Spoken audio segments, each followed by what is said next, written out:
Welcome to Raging Moderates. I'm Scott Galloway. And I'm Jessica Tarlov. Should I run for president, Jess? It seems like the internets want you to. Yeah. Stack ranking. Give me the pluses and the minuses of the dog. Dog 28. A chicken in every pot. A Cialis in every cupboard. We're going off script here. I'm coming in hot. What do you think? Give me the negatives first. I can take it. I'm thick-skinned, although I may never speak to you again the rest of my life. Go ahead. Oh, well, that would be a bummer. I would hope that you could at least give me a low-level campaign position. You're going to be ambassador. No, you're going to head up to the islands American with the penguins Free Radio that got a big tariff. No, the one they just canceled. You're going to be my Carrie Lake. I'll send you to Voice of America and then fire you the next day. I'll put you in charge of DOGE. Just usurp congressional authority and ramp up the spending on everything. I like that. I won't be in it for that. I'll think about what position I would want. But the big negative, I would think, would be your family. I do not feel like they would be excited about this. My son brought it up. My 7-year-old came home, panicked, and said, "Are you running for president?" I said, "No." And my partner said, the only thing, she listed off about 15 reasons I shouldn't. Then the one she liked said, "I'd like the outfits." And see, that almost compensated for the 15 negatives. Yeah, the outfits are pretty serious. And if they're now even dressing first ladies that they don't like, imagine what she would have access to. Can you imagine? If the couture were available to her. I mean, saving the country seems like a good thing. I feel like we're moving into a world in which a traditional politician is going to have a much harder time winning a primary. At least there's going to be a need for some pushback of someone with like real world experience, also understands media very well, which you do. Not to be too positive, I guess, at the beginning of the show, because I don't want you to get too big for your britches in minute 3. It's happened already. I'm already there. We've already arrived. Dad, when are we getting there? We're here. But it does feel as if an abundance Democrat, because now we're a cohort, is going to have, I don't want to say a very easy time, because I think the primary is going to be super fierce. But if you're looking at where the electorate is and how people moved in 2024, it feels like someone that thinks like you / Ezra Klein could do very well. So, I mean, I'm excited. And once I figure out what it is that I want to do for the campaign, that's going to be very important. Well, you're clearly, at this point, you're comms director. If you bring up Ukraine, you'll be Secretary of Defense. We're gonna pivot back and forth. This was all inspired. I was on a college tour this week, and it was a really lovely and emotional week for me. And I spoke at the University of Chicago at the Institute of Politics run by David Axelrod, and he interviewed me. And he said, "What should Democrats do?" And I said, "This is the platform Democrats should adopt." And then everyone weighed in and said, "You should run." And then over the weekend, I heard from all people or organizations, a guy who runs a law firm who's very involved in Democratic politics. And this is how the sausage gets made, I guess. Mm-hmm. And he said, we will put in $10 million. If you put in $10 million, that'll get you the name recognition you need and get your ideas out there. And we'll see how you do, and we'll go from there. And I thought that's really interesting. They clearly want people with money. But there's a machine out there kind of behind the curtain working to identify candidates. And it's also sort of a signal of just how desperate things have become when they reach this far into the barrel, that someone is willing to give me $10 million to announce I'm running for president and start putting my ideas out there. Diminish the importance or the weight of this early ask. But I think that people are pretty smart about the fact that we're going to spend several $1 billion on doing this. And if it's possible that they're going to hit a winner or someone who at least can get the conversation started. Remember when we were on the Bulwark with Tim Miller and he said, like, why doesn't someone just start running for president now? And you could be that person because you're not the governor of Pennsylvania right at this particular moment. So I think a $10 million investment makes a lot of sense when they, A, could have someone who could go on and do it, and B, looking at the total haul that's going to be spent on this. So are you taking the money? Are we going? Well, first I'll tell you what my platform is because I made it up on the spot. I think our platform, I don't think we can go back. I think the current platform of we need to return to normal is not what Americans are looking for. That, all right, the right is coarse and mean and stupid, but the left is corporate elitists who tell us what we want to hear and then just continue in this grift that's not helping Americans. Can't go back. And my campaign or my platform that I thought the Democrats should adopt is very simple. We all do this because we want to have purpose in our life. We want to have meaning. And the thing that is the source of that purpose and meaning, I think, for most people, is the ability to partner with someone and raise children. And I don't think you have to do that to be happy, but I think that's table stakes for the most prosperous nation in the world. And so I would reverse engineer every policy up to this great unifying theory of everything, and that is young people should have the opportunity to meet and fall in love. What does that mean? National service, more freshman seats, more mental health, starting kids later, boys later, getting more funding in pre-K and education, putting a lot more money in their pockets, tax subsidies for third places, give more young people the opportunities, break up big tech, tax the shit, hold them liable for things that radicalize young men and sequester them for society. Give people the chance to meet and fall in love. And we don't like to talk about it because it sounds sexist or weird, but not enough young people are getting together. And then should they decide to have kids, table stakes, 7 million manufactured homes, which are 30 to 50% less expensive than homes built on site within 6 years, minimum wage of $25 an hour. Every state that's done it has grown their economy. Stop the bullshit that it's going to destroy jobs. Tax holiday for people under the age of 40 such that young people, should they decide, can start the most meaningful, purposeful voyage in life, and that is to have a family. And should they decide not to have kids and spend that money on brunch in St. Bart's, more power to you. But for me, that's table stakes. And we should reverse engineer any policy that gets in the way of love. If you can't be in an emergency room or in a hospital room with someone because you're the same sex, we do away with that law. If you're putting a family in poverty because you're forcing a 16-year-old to carry a baby to term, no, we're not going to allow that. We're going to redo family court to try and get dads more involved in people's lives. And also, I'm a war hawk. I'm just a big believer that the far left doesn't understand that the moment people have the ability to take our Netflix and espresso away with violence, they will. Anyways, love and prosperity, 2028. What do you think? I'm in. You're in? I'm living it. Well, a little bit I less on see the a prosperity. vice president. Now I see a get vice upgraded? president. No, but Why not? You're literally more qualified than half the cabinet right now. I mean, You low are. bar, but thank you. Also, I'm not sure about that. I don't know. I am a little bit sure of that at this particular moment, but I'm looking forward to talking about your platform for the Democratic Party with our special guest at the live show, which is coming up next week. He should run. It's Hakeem Jeffries. Oh, Hakeem. I was thinking Mark Cuban. I think Mark Cuban has kind of the sauce in terms of witty banter and fleet of foot, and also he has the money, which unfortunately is hugely important. Do you think Hakeem Jeffries should run for president? I think Hakeem Jeffries is pretty busy right now, but I think it's important that we tell our listeners that we have this amazing guest. Oh, yeah, he's coming on with us. Talk about that. Well, we have our live show coming up on April 17th. Sold out. Sorry, folks. You're out. You're out. Wait outside. I might sign something.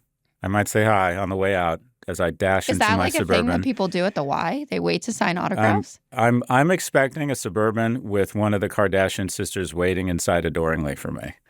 That's, potential number, what am I, 48? I should be dating a Kardashian. You are the Benjamin Button of the podcasting world, huh? That's right. No, I'm aging in reverse, 100%. But Mark Cuban and Hakeem Jeffries are both probably in the top 10. I haven't heard Hakeem's name a lot. Really? But is that because you're not paying attention to politics? Is that right? Yeah. Is that because I'm ignorant to all of this? The minority leader, the leader of the Democratic Party, you're not hearing a lot about him? Yeah, not a lot. Well, you were is anyone hearing a lot anyway, from any we're Democrat very right excited to have him with us, and it's a big deal that he wanted to do it. And we'll see for those of you who can be there on the 17th, but you can also watch online. There's an option to buy tickets for that on the 92nd Street Y. Okay, Secretary of Commerce. All right. Oh, I'm sorry. All right. Let's get into it. Okay. Be careful. Pretty soon you're going to be Secretary of Transportation. Mm. Although you look great this morning. I'm going to make you Director of HHS. Is that the good-looking one?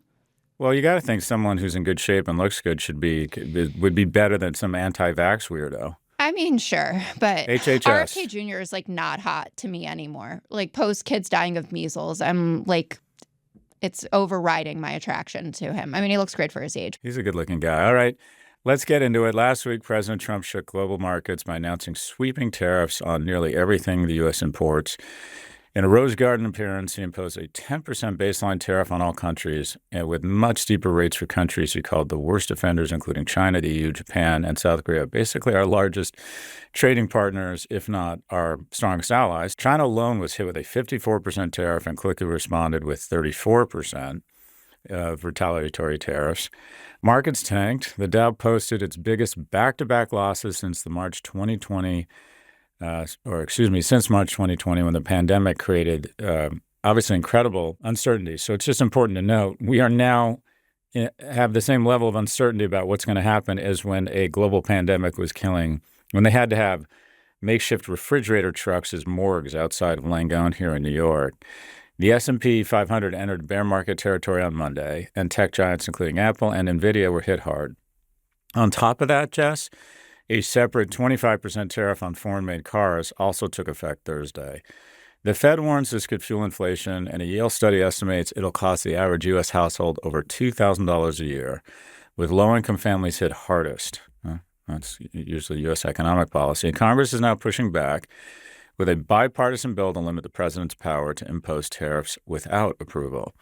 Jess, Trump has urged patience. That's the party line, that somehow he's playing 4D chess and we should just wait and we're taking some pain, but the pain will be worth it. However, China's slapping on a 34% retaliatory tariff and the EU gearing up for its own responses. Are we officially, do you think, in a full-blown trade war? It feels, I mean, I'm looking forward to listening to your markets coverage again with Ed. I thought you guys did a great job on that episode that came out this morning. It feels like someone formally has to declare that, someone more important than me, as I'm only the HHS secretary. But it feels like we're inching closer to it. And this level of whiplash is not comfortable for anyone but the truest of believers. And it seems like even some of those people are just not having it anymore. You kind of see top Trump defenders from the finance community, like Bill Ackman has been having a meltdown on social media for the last few days. He's going after Lutnick, which I find that part pretty amusing in all of this. But you have people like Stan Druckenmiller, who tweeted, I guess this is not a regular occurrence for him, that he does not support tariffs in excess of 10%. The Wall Street Journal wrote an article even about the fact that he had a tiny tweet just to say that people are taking his words out of context when he talked about the potential benefits of tariffs. And I mean, there were so many reactions to this that I found interesting, but one in particular was the Singaporean prime minister, who did a direct-to-camera 2.5-3-minute speech about what's going on here and how this is a total shakeup to the global order, and that this is not so bad for Singapore at this particular moment, but as a country that relies heavily on trade. The recent Liberation Day announcement by the U.S. leaves no room for doubt. It marks a seismic change in the global order, one that is more arbitrary, protectionist, and dangerous. For decades, the U.S. was the bedrock for the free market economies of the world and led efforts to build a multilateral trading system. To be clear, the system is not perfect, but what the U.S. is doing now is not reform. It is abandoning the entire system it had created. Its new approach of reciprocal tariffs, country by country, is a complete rejection of the WTO framework. they know now that we are entering a new, arbitrary and protectionist phase, that America is not a reliable partner. And he brought up the fact that when we did have a trade war in the 1930s, we ended up in armed conflict leading to World War II, which was a pretty scary forecasting to be hearing in all of this. And I mean, some things as a political strategist with, I have a PhD in political economy, but definitely politics more my business. Rumor you're going to be Secretary of State. Oh my God. By the end of this, maybe I'll be president and you can be my VP. I'll be comms director. You just want to be comms director? Okay. No, I'll be like Billy Carter, just embarrassing you wherever you go. No, you Anyways, never embarrass me. Or at least I wouldn't admit that in such a public forum. But I keep thinking about the job of government. And this has been a theme in our conversations as, we've gone the last 6 months, and that the parties have a different vantage point on what role government is supposed to have in your life. But fundamentally, we all agree that the government is supposed to protect us.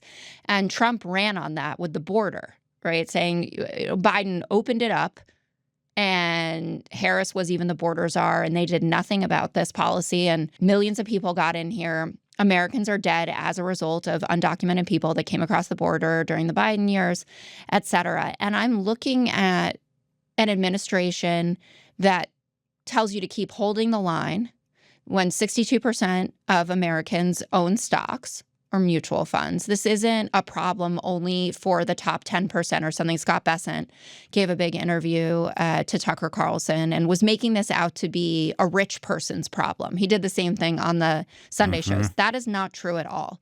This is a middle class and upper middle class and certainly upper class problem. But this collective FU to the majority of Americans who are not too dumb to understand what's going on and are aware of the fact that also this calculation was based on a mistake. There's an incredible article from the conservative think tank, the American Enterprise Institute, where they were the ones that figured out that they had done the equation improperly in determining what the tariffs are that led to that chart that they paraded out there that Ed was talking about on Prof G markets. This is a small business problem. The amount of small businesses in America that run off of cheap imports is in the millions, and they can't afford to pay a $500,000 tariff in order to stay in business. This is going to wreck every sector of the economy if it keeps up like this. And this morning there was, and we should say it's 11 a.m. on Monday morning that we're recording, there was a rumor that Kevin Hassett from the president's team had said that there was going to be a 90-day pause, or they're exploring a 90-day pause on everyone but China. Market jumped up. Then the White House confirmed that that wasn't the case. And now the market is back down. And how are we supposed to survive this? Yeah, just to the point about playing the populist argument of, look, a small number of people own. I think the Dow and the NASDAQ are, in fact, terrible metrics because they give the illusion of prosperity and that everything's fine. So life expectancy has gone down for the last 5 years. Our kids are more obese and anxious, but we don't have these really elegant metrics to track that everybody talks about every day at the beginning of every news program if it goes up a lot or down a lot. So we've decided that that's more important. And the argument they're making is one they've never made before. They didn't make it until it was convenient. But I do believe that the Dow and the NASDAQ are not an accurate reflection on the health and well-being of America. They're an indicator, they're a signal, but people think, oh, market's up 2%, that means America is 2% better today. No, that's not true. And there are reasons you would probably want to sacrifice or justify the long-term investment or trade-off of the markets going down. If we were to decide that people in the most prosperous nation in the world should not live in poverty if they work full-time, and we need to create incentives for work, and we need to buttress the American brand, which includes central to that we work, Americans work hard, and we raise minimum wage to $25 an hour, where it would be naturally if it had kept pace with productivity or inflation, and McDonald's and Walmart stock went down, and so did Chipotle, because they're dependent upon labor at $12 or $15 an hour. I think that would be worth it. I think you could make the argument. If we were to say these deficits are out of control And we need to be more responsible and stop taxing young people in the future. And we're going to substantially increase the tax rate on corporations, which are paying their lowest taxes since 1929. Okay, I get it. And the market would go down because I remember being on the board. I was on the board of Dex Media. I remember one quarter of them saying, we beat earnings by 30%. And everyone was like, what? What happened? Like, what good thing happened? And they said, well, the Trump tax cuts just took effect. And our stock went up. So if you created a more progressive tax structure and took corporations back to, say, not even the median of what they've usually paid, but in the 30th percentile versus the lowest, which is where they are now, I think that's worth it. This is an own goal. This is shooting yourself in the feet, and then after recognizing what you've done, you take the gun and you put it in your mouth. Steel and aluminum comes across the border from Canada. We tax it. We collect some revenue. But it makes it more expensive for our cars, which supposedly are going to go up $10,000 to $12,000 per car, and aluminum that goes into everything, including a workout bench, including steel that you build in buildings. Everything goes up in price, so the demand for those products goes down so people can have less of them. And then the other nation puts on reciprocal tariffs. And Jack Daniels or Brown-Forman, one of the biggest companies, I think, in Kentucky, sells less, and they make less money. So our prices go up. We make less money. And the demand for our products goes down, and the amount of money collected in the tariff is dwarfed by the loss in capital. So this is just this is the biggest own goal since Brexit. But it's an economy that's $25 trillion. So we're taking everyone else down with us. And it's the definition of stupid. Smart people help themselves while helping others. That's the basis of capitalism and, quite frankly, free trade. We don't want these manufacturing jobs back. We are the second largest manufacturer in the world. People don't want to go back into a manufacturing facility and put on a hazmat suit or work with a robot doing repetitive tasks. They would rather be in higher paid service work or very high-end finished goods manufacturing. We have purposely made these trade-offs. Now, have we done a good job protecting the people outplaced? No, but this is a conscious decision to move to more higher-end, higher margin, higher paying lines of business in the service economy or very high-end manufacturing. So just as an example of how stupid this is, take Apple. The other thing that people aren't recognizing is that these tariffs are especially punishing on us, and this is what people are missing. Toyota trades at 0.6 times revenue. Their market cap is equivalent to 0.6 times their top-line revenue. Tesla trades at 8 times revenue. So assume these tariffs are sort of diminish each company's revenues by $1 billion. That means the market capitalization that Toyota loses is $70 million. The market cap that Tesla loses is $8 billion.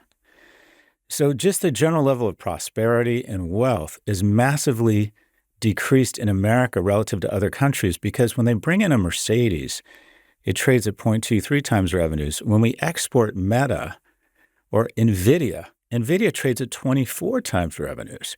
So free trade is overly accretive to us because we're selling them high-margin products and we're importing low-margin products. Every dollar we increase from selling our products abroad, we recognize a much greater increase in market capitalization and value and prosperity than when they lose a dollar.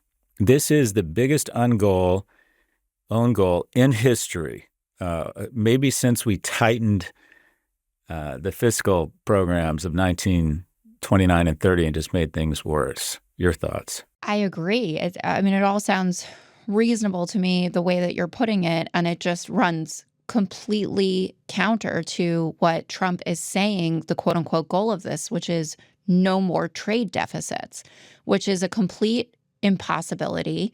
We're not set up anyway to be the kind of economy that you would need to be, a manufacturing economy, not less because we have to take 2 to 3 years to even build a factory. But Larry Fink from BlackRock was speaking at the tariffs, and he said, we don't have the workers for this, and we don't have the interest in it. Like to your point about people are not dying to go get on an assembly line. And you have the Commerce Secretary out there talking about how people can be the ones putting the screws in the iPhone, like as if that's the goal for everybody who's feeling like they're getting a bad deal with the way the global economy is structured.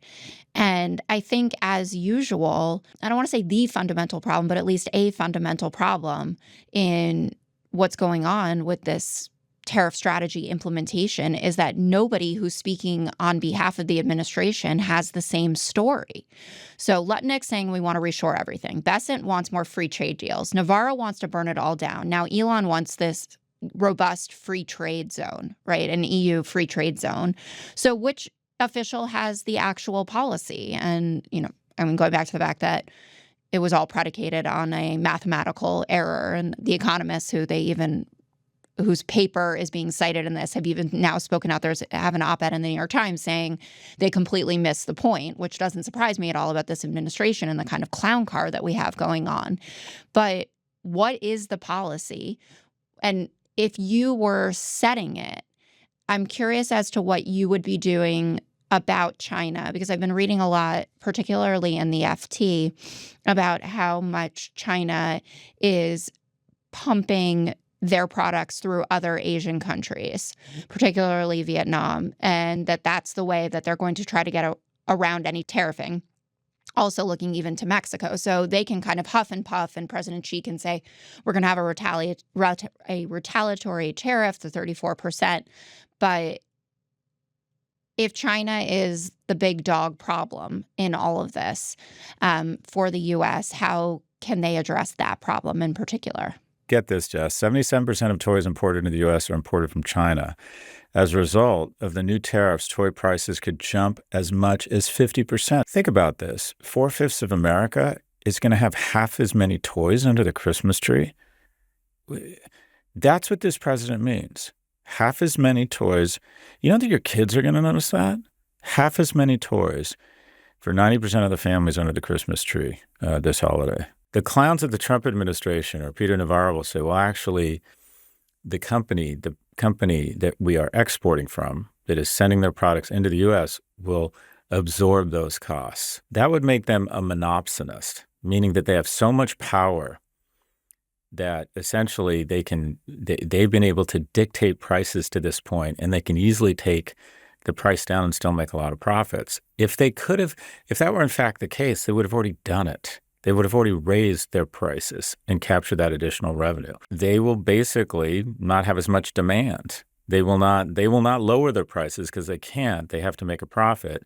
So the prices will go up and there'll be less demand. Now, 90% of the homes the family is going to have 8 toys under the Christmas tree, not 10. This immediately impacts American consumers. In addition, 40 million jobs in the United States. And you think, well, it's a big country, 350 million, that's not as bad. Only 150 million people in work. So a quarter of workers, their jobs are directly linked, if not dependent upon trade. 98% of the companies in America that trade or the businesses are reliant on trade. 98% of them are small and medium-sized businesses. So this will have huge impact on unemployment, prosperity, inflation, prices.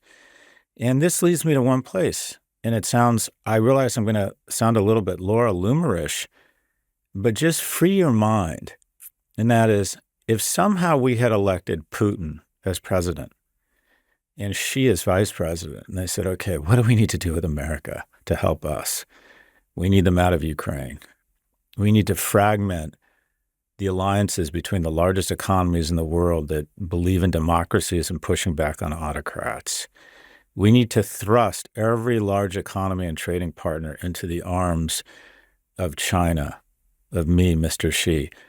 What would be different about the major policies that the Trump administration has implemented since inauguration than the policies that the Putin-Xi administration would be implementing had they been elected president and vice president of the United States?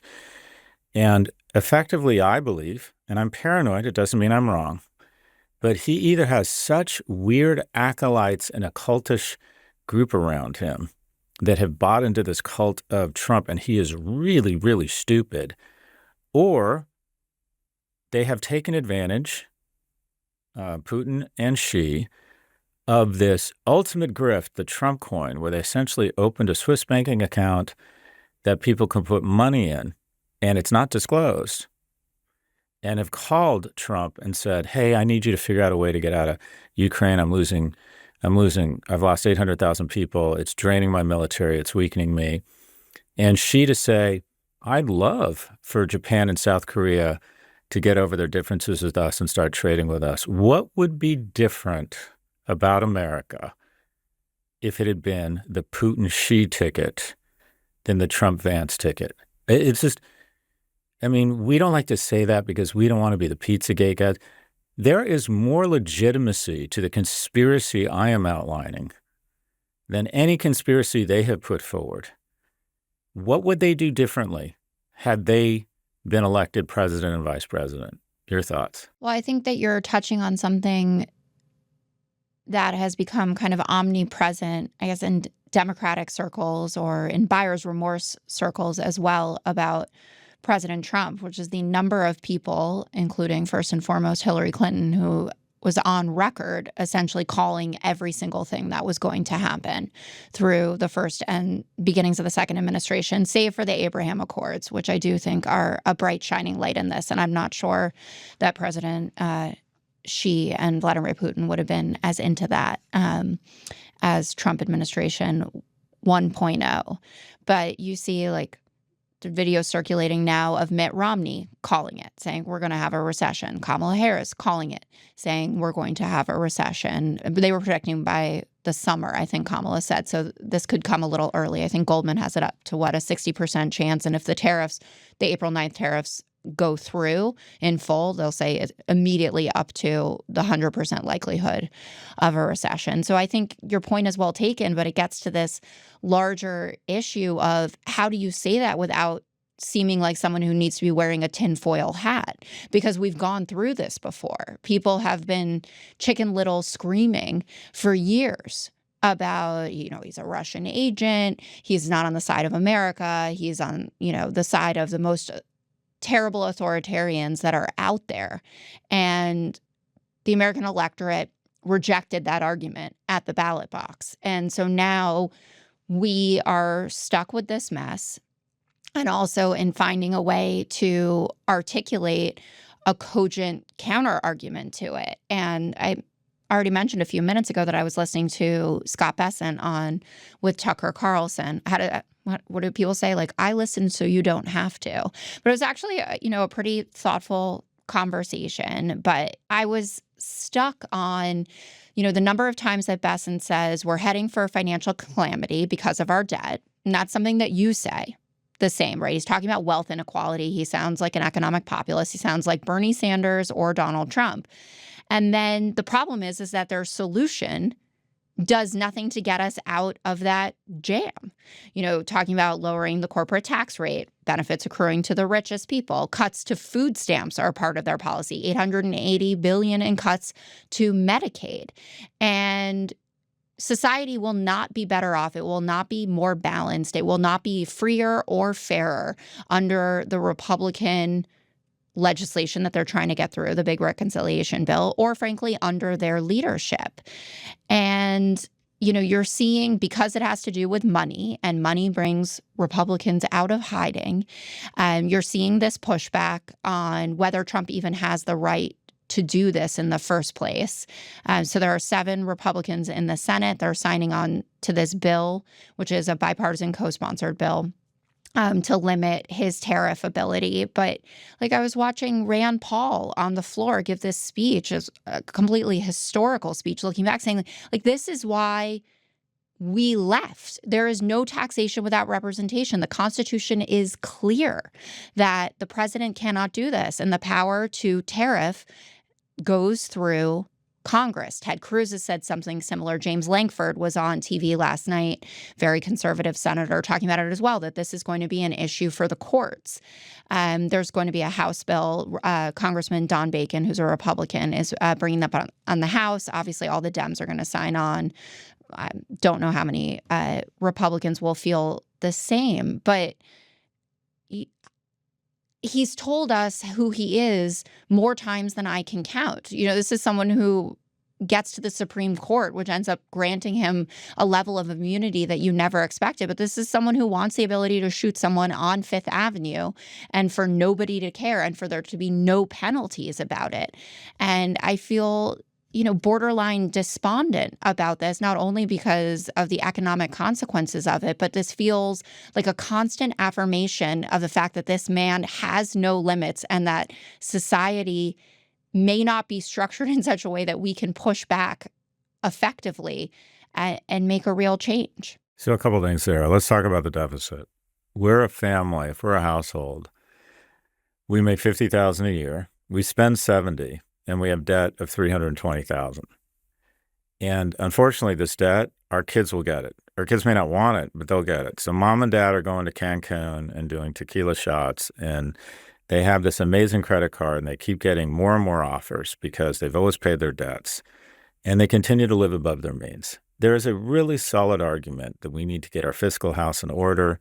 I think the Democrats should become debt hawks. Having said that, there's two ways you address the deficit. The first is to cut spending and raise taxes. You just have to. But you also need to continue to grow. So if you were to, for example, massively raise taxes and cut spending the way they're cutting, people stop spending money.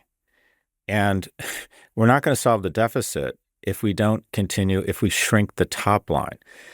And the reason we're headed, in my opinion, towards a deflationary economy, I think inflation is going to come down and they'll claim victory, but I think we're going to go deflationary. And a deflationary economy is especially bad because what happens is if you have a mortgage or credit card debt or student loan debt, you end up paying with more valuable dollars. You have less money, more valuable dollars. Inflation in some ways is good for people with large fixed debt because they're paying with less valuable dollars.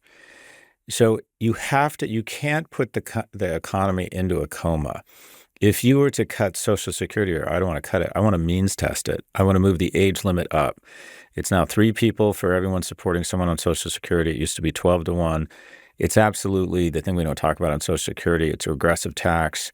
Someone making $160,000 on my team pays $9,000. If I make $10 million in a year selling stock or companies, I pay, wait for it, $9,000. So we tax the middle class and lower class households full freight on Social Security, but rich people, it's capped. But you wouldn't want to cut it too much. You wouldn't want to cut spending too much because the last thing you want to do is diminish the second weapon of getting us out of the deficit, and that is growing. If we just grow 3.6% a year GDP growth, which is real growth, that means in 10 years, the economy grows by 50%, which should grow our tax base 50%. And who knows, if we're thoughtful and even keep spending flat, maybe take it down, we substantially reduce the deficit. But you can't just come in and start cutting and put the economy into a coma thinking you're being responsible. You're not. There are two sides to debt reduction. Growth isn't everything, but it's mostly everything, as is productivity.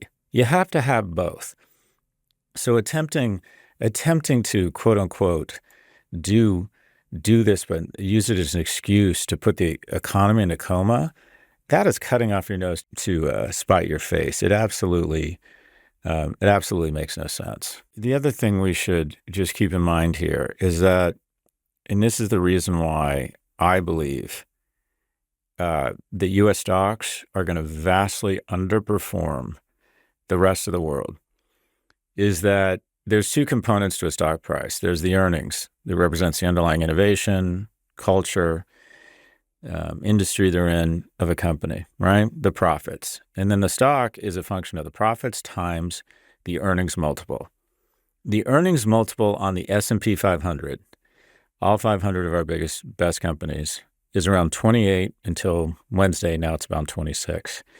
The S&P multiple in the German stock market's 22, Japan 18, China 14. Now, why do great companies trade as a whole on different multiples when they're under the umbrella of a different nation or a different index? And that's why everyone wants to go public on U.S. exchanges.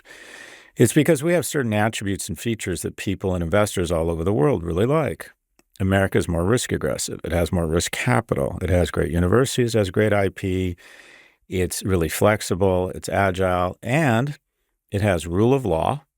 No one's going to come and just China put Didi out of business. We don't like your practices around information. You're out of business. They can put a company out of business. Jack Ma, you're a little too big for your britches. We don't like what you're saying. We're going to disappear you for six months. The U.S. has rule of law. So companies feel somewhat safe that when they're investing, they're protected, their money is protected. 2, we're seen as consistent partners. They're not stupid. They're not sclerotic. They don't have these epileptic seizures. They don't just weigh in and decide not to do business with certain people or kick these nations out or kick these companies out. They respect rule of law. We haven't seized the $300+ billion in Russian assets, despite the fact they've invaded a neighbor, because we have rule of law.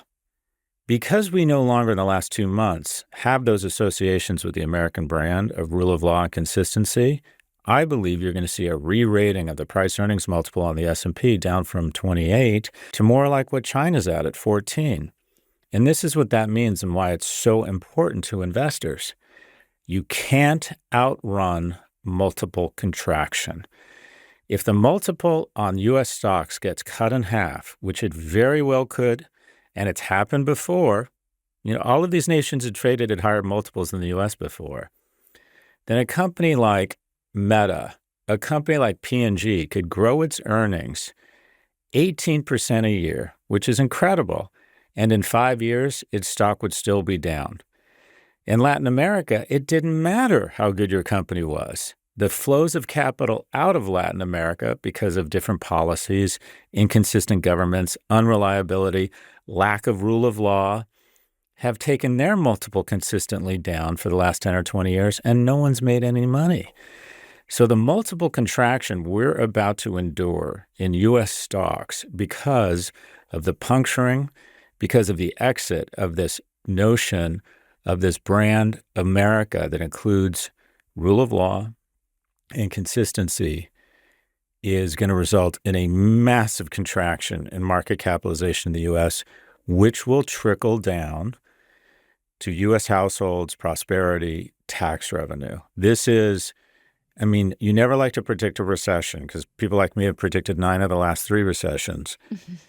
But if you see this kind of multiple contraction that I think we're about to incur because of the puncturing and erosion of the brand U.S. right now, you're going to see just you're going to see companies overperform, hit all of their earnings, and their stocks are going to go down over the next couple of years. That's an uplifting story. Thank you. Right? Yeah. There you go. I should write children's novels. Oh, my God. Your children's novels would be Dog so 2028. weird. Things are about to get worse. Sometimes it's darkest just. Sometimes it's darkest just before it's pitch black. How's that on a bumper sticker? Yeah. How's that on a bumper sticker? I've seen worse ones, but that would be up there for sure. But it feels like the mood that folks are in right now. But we have to take a quick break. Support for Prof G comes from Nutrafol. Your hair and your journey with your hair is a very personal thing. And your hairline is often a reflection of what's happening on the inside. Hormones, nutrition, even lifestyle can contribute to thinning hair. So doesn't it make sense to target the key root causes with a physician-formulated product? For that, you can try Nutrafol. Nutrafol is the #1 dermatologist-recommended hair growth supplement brand trusted by over 1.5 million people.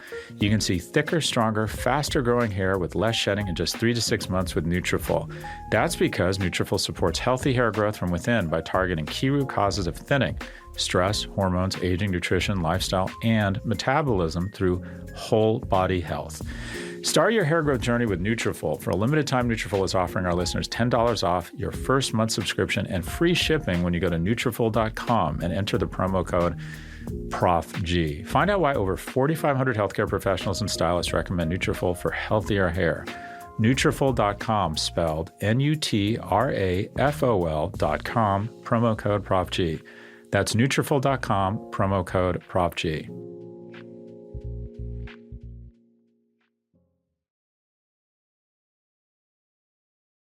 Welcome back. According to Politico, Trump told cabinet members that Elon Musk will be stepping down from his role at the White House by the end of May.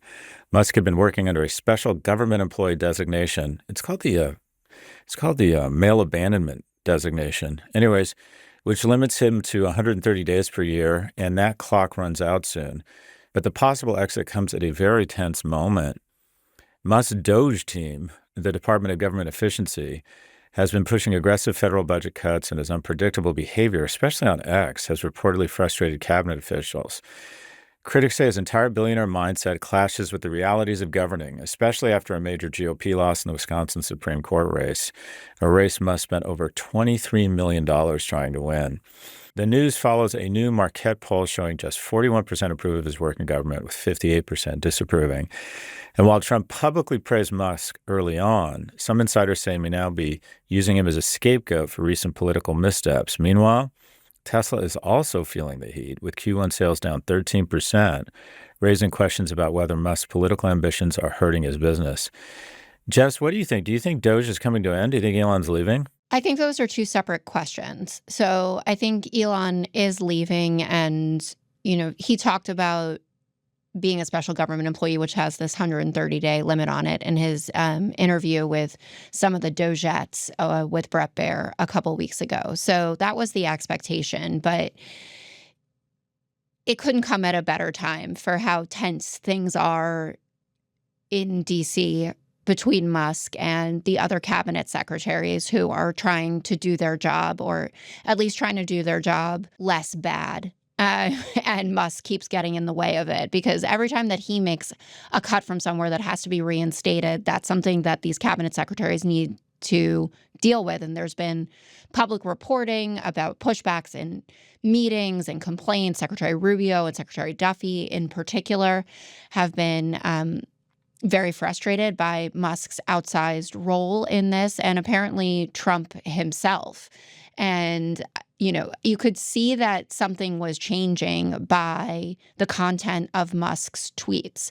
So the last kind of week, he doesn't talk about DEI much anymore. He doesn't talk about massive fraud. He's actually talking about business again, and going to space, and Tesla, and Neuralink, and Starlink. And yeah, he's still red-pilled and getting into some of the conspiracies, but he was so far off the reservation that you can tell that something has changed. And I think that this moment where he is advocating for a free trade zone at the time when Trump is putting forward these crazy tariffs, and he's going straight at Peter Navarro. Those two seem to have a bit of a war going on. I think Navarro called him not a car maker, but a car assembler on CNBC this morning. So that's Monday morning.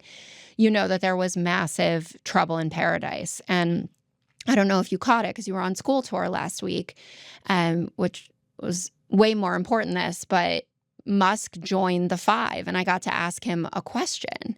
Continue to get billions in government contracts. Tesla gets billions in subsidies. How do you explain that to the American people? Every single DOGE action is listed on the doge.gov website.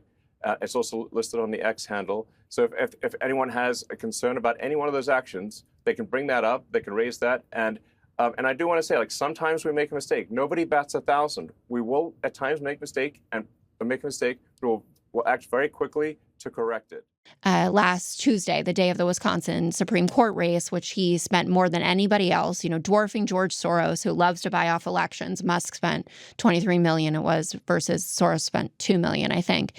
But I had just a couple hours to figure out what I wanted to ask him. And there are so many things when you have the opportunity to talk to someone that is doing these other cool things. Like, I'd love to talk about Neuralink. I'd love to talk about global population trends with him and things like that. But I was like, you know what? I need to talk to, or at least try to get him to answer something about these conflicts of interest that he has. And so I brought up him firing all of the folks that are looking into his companies, and that he keeps getting government contracts and he keeps accepting these subsidies for Tesla, even though he's advocated against subsidies. And he totally dodged, which is what I expected. And I lured him in. I was friendly and I smiled and I made a joke about being a liberal Tesla lover and not throwing a Molotov cocktail myself. But that dichotomy between what he says that he's doing, that this is a totally transparent process and they're just trying to make government more efficient, and what they are actually doing is what is animating and kind of setting the Democratic base on fire as of late. I mean, Elon Musk is the most unpopular figure in government by far and away. And I think that Trump saw the writing on the wall with all of this, looked at the results of the Wisconsin Supreme Court seat, but also these special elections in Florida where Democrats overperformed 15, 16 points, and just said, like, it cannot come soon enough for you to leave. Maybe he'll continue to be an advisor. I'm sure they'll have their alliance for time to come, but he can't be someone that's in every press conference, and became a political liability for them. And likewise, the government became a liability for Musk to continue to be a successful businessman. I predicted, I think 3 weeks ago on Pivot that Musk would fade to black and leave within 30 days.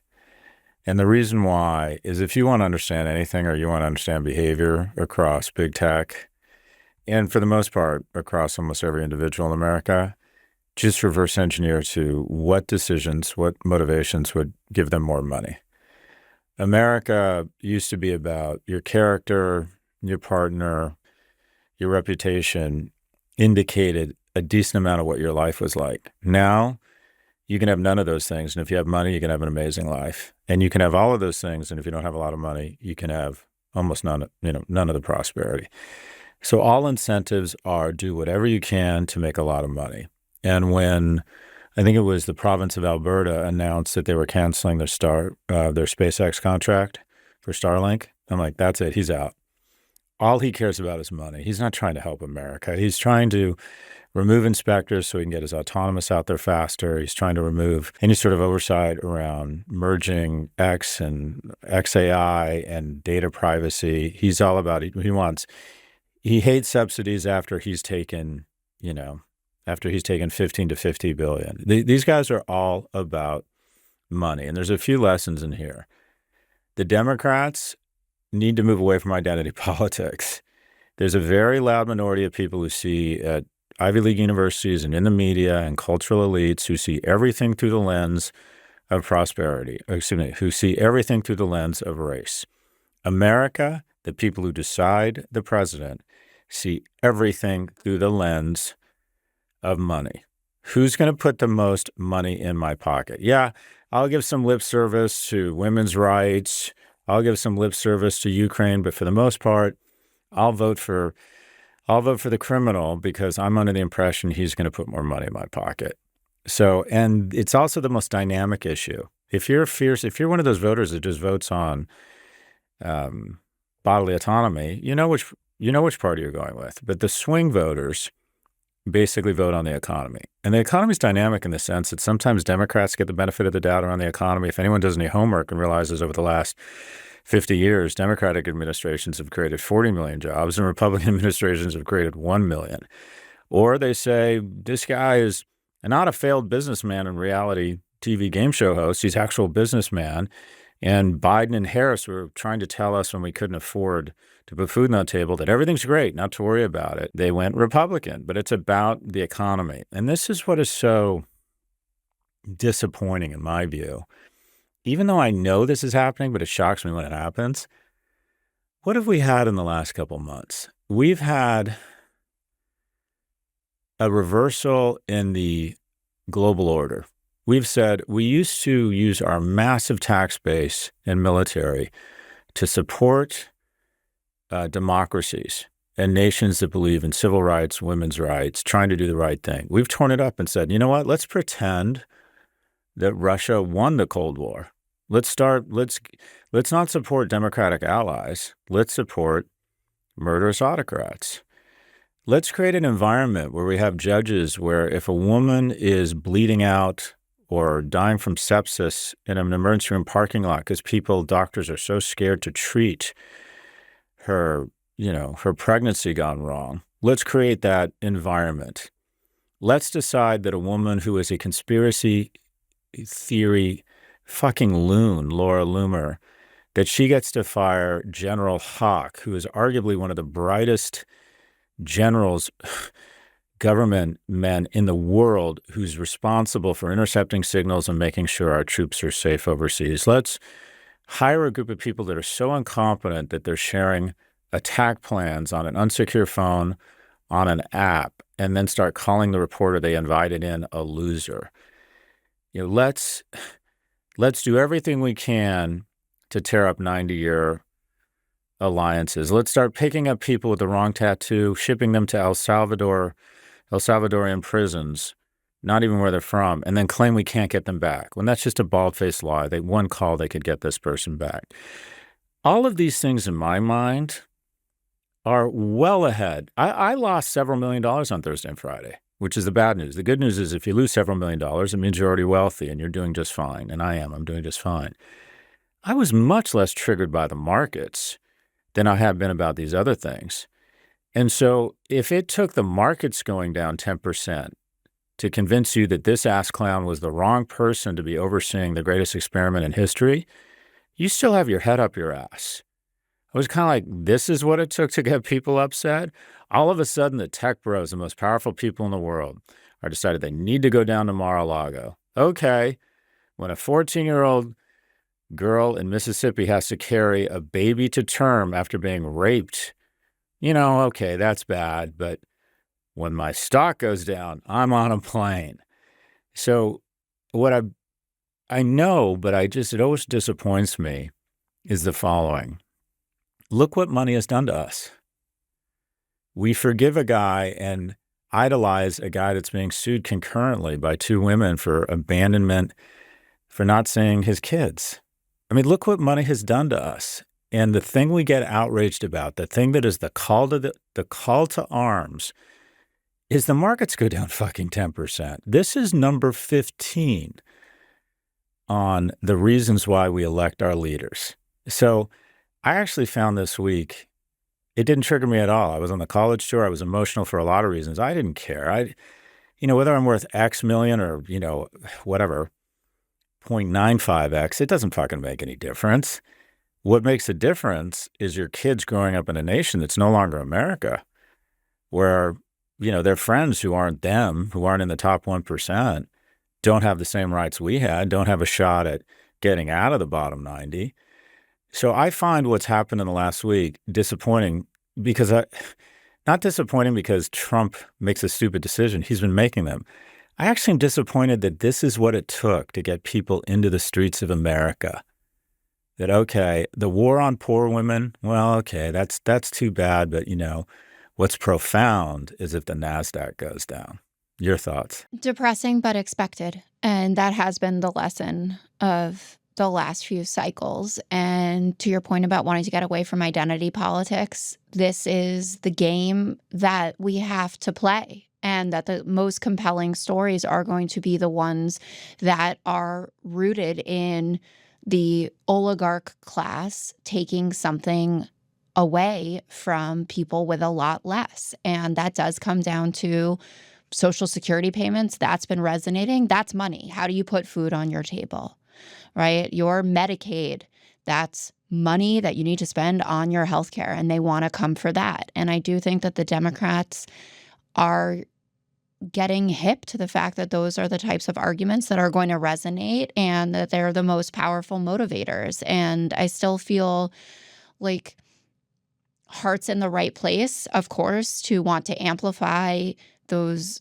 incredibly depressing stories that you're talking about, young women being forced to carry children that they don't want to term, and what's going on with the global order and how we're treating our allies versus our enemies, and that the world is moving on without us, whether we like it or not. And, we're stuck here with this administration that feels like isolationism is the way to go, but nothing is going to move the needle unless it's bank accounts. And I don't want anyone to suffer. I've said this multiple times. And also, obviously, I'm fine financially, but the stock market change makes a big difference in my life, thinking about how I'm going to send my girls to college and what retirement looks like and all of that. But it feels like this was the fuck around and find out moment for a lot of people, those 62% that are invested in the market. And I'm not sure that that's such a bad thing for us to have this reminder this early in the Trump administration that he doesn't care about anyone but himself and a few select friends. And that number is dwindling by the day. So let's take one more quick break. Stay with us.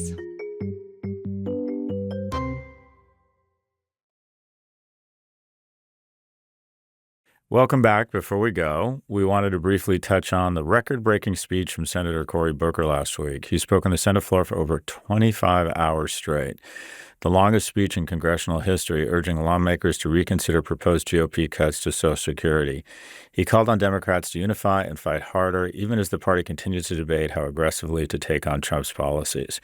The speech was followed by a massive hands-off protest in all 50 states over the weekend. Groups including Indivisible and Move On organized around a simple message. Trump's economic policies, including cuts to healthcare, education, and Social Security, are hurting everyday Americans while helping the wealthy. Actually, I should correct myself. A lot of those protests weren't just solely a function of the market decline. They had been planned around some of these other issues. So that was not fair on me. Booker's marathon moment wasn't just about policy. It's also being read as a potential turning point in Democratic leadership and strategy.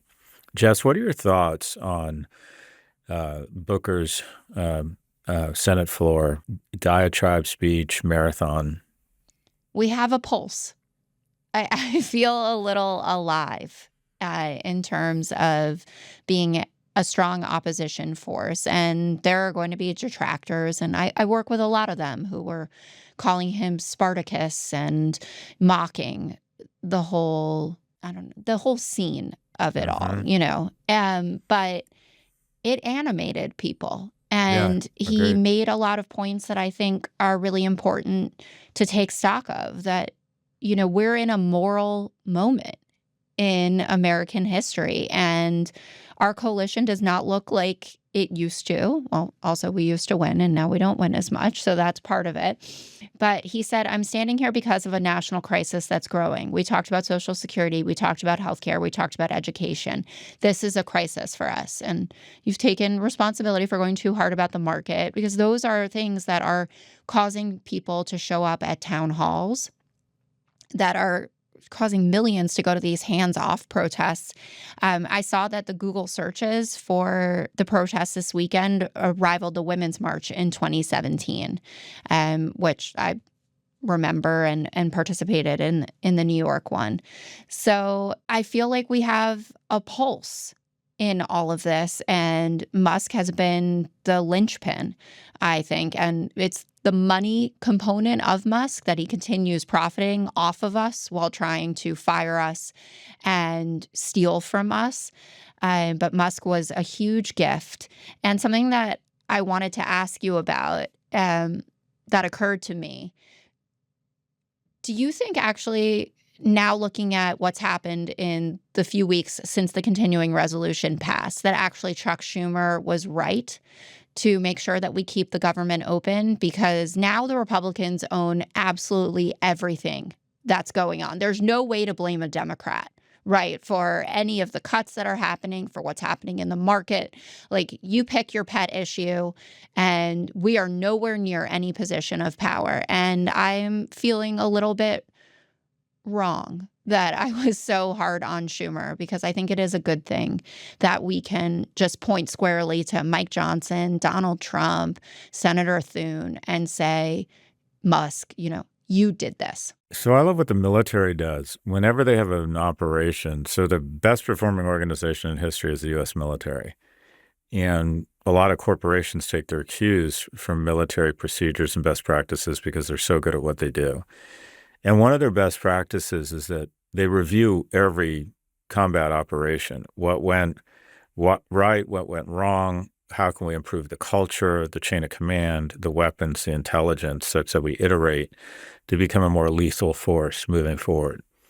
And one of the key sort of paradigms or lens through which they look at decisions is they say, it's not about the outcome. It's about, what did that officer know at that moment? And did he or she make the best decision based on the available information at that point? And given what's happened in the market with these tariffs, you're right. It worked out well because they can't say, well, if the Democrats hadn't shut down the government, this wouldn't have happened. So it's ended up, I think we would rather be here right now with the government open and then not having a punching bag or a voodoo doll to blame this all on. So the outcome here is good. Having said that, given what we knew back then, I think it was still the wrong decision. So I hear what you're saying, and I wouldn't change anything now. But it doesn't excuse the fact that based on what we knew then, he should have gone upstream and shut it down and said, "This, you no longer believe in government, fine. We're no longer going to fund something that is nothing but a vehicle for you to raise taxes on the young, bypass congressional authority, make budget cuts that are supposed to have congressional approval. We're done. We're no longer going to fund your clown car." But I agree with you that this has actually ended up turning to Democrats' advantage. I think we could judge it a little and we can meet in the middle and just say maybe he should have messaged everything better, which we were talking about at the time, and had a plan to keep the government open from the Democratic side and tried to do some negotiating, Nancy Pelosi styles. And maybe then we could have won on all fronts. But I feel a bit better, like we're a real opposition party. I feel like 2026 could go well for us. I already mentioned the overperformance in those Florida special elections. One was by 16 points, one was by 22. And Elise Stefanik, who was headed to the UN to be our ambassador, was called back to her New York district, which is a Trump plus 21. So, and they're clearly afraid of the fact that they could possibly lose that or it would get so close that it'd be another, big moment of embarrassment for the Republican Party and a harbinger of things to come. So, the country is in turmoil, but on the politics side of it, I feel like we're getting our ducks in a row, and I have not felt that way for several months. There was so much I loved about Senator Booker's speech. You're right. It pulses the right word. I love that. And just because I like to trigger our listeners, I thought it was a very masculine thing to do. I think the Democrats lack a certain level of aspirational masculinity. I think showing that sort of physical strength and endurance, and people may say, well, could a woman do it? Not as easily. Men are stronger. We definitely have to pee. Women can endure more pain because they have to endure childbirth.